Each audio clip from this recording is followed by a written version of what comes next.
निया लिभाइबाकू नुआ उपाय आपणैला अमेरिका। आकाश मार्गरू पानी सह एक गोलापी रंगर केमिकल स्प्रे करुवा जणा पड़ुछि। परिस्थिति अधिक गंभीर हेबारु एही बाट आपणैछि अमेरिका। प्रथमे आकाश मार्गरू हेलिकॉप्टर जोगे लगातार पानी स्प्रे करा जाउथिला, मात्र एहा द्वारा निया को आयत्त करबा असंभव होई पड़िथिला। एपरिकी पानी जोगाउथिबा स्थानरू धीरे धीरे पानी शेष हो जाइथिला।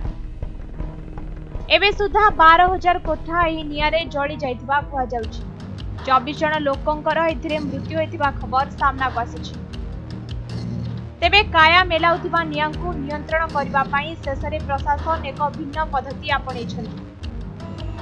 आकाश मार्गरू किछि गोलापी रंगर पदार्थ ढाळिबा परे धीरे धीरे निया लिथिबारे लागिछि। 9टी उड़ाजाहाजरे निया लागिथिबा स्थानरे एही पदार्थ स्प्रे करा जाउछि।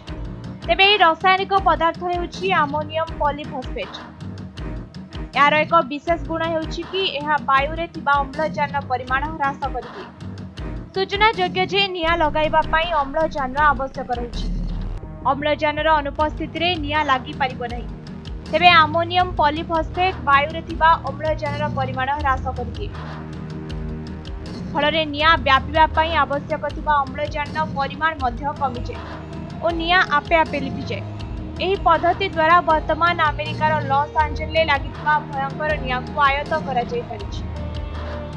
दीर्घ 7 दिन पर अग्निशम बाहिनी आंशिक भावे निज उद्यम सफल होइछि, मात्र आहुरी 3टी स्थान रे एबे भी भयावह निया लागिछि। तेबे निया को आयत्त करबा पई 9टी विमान जोगे अमोनियम पॉलीफॉस्फेट रो प्रयोग करा जाउछि।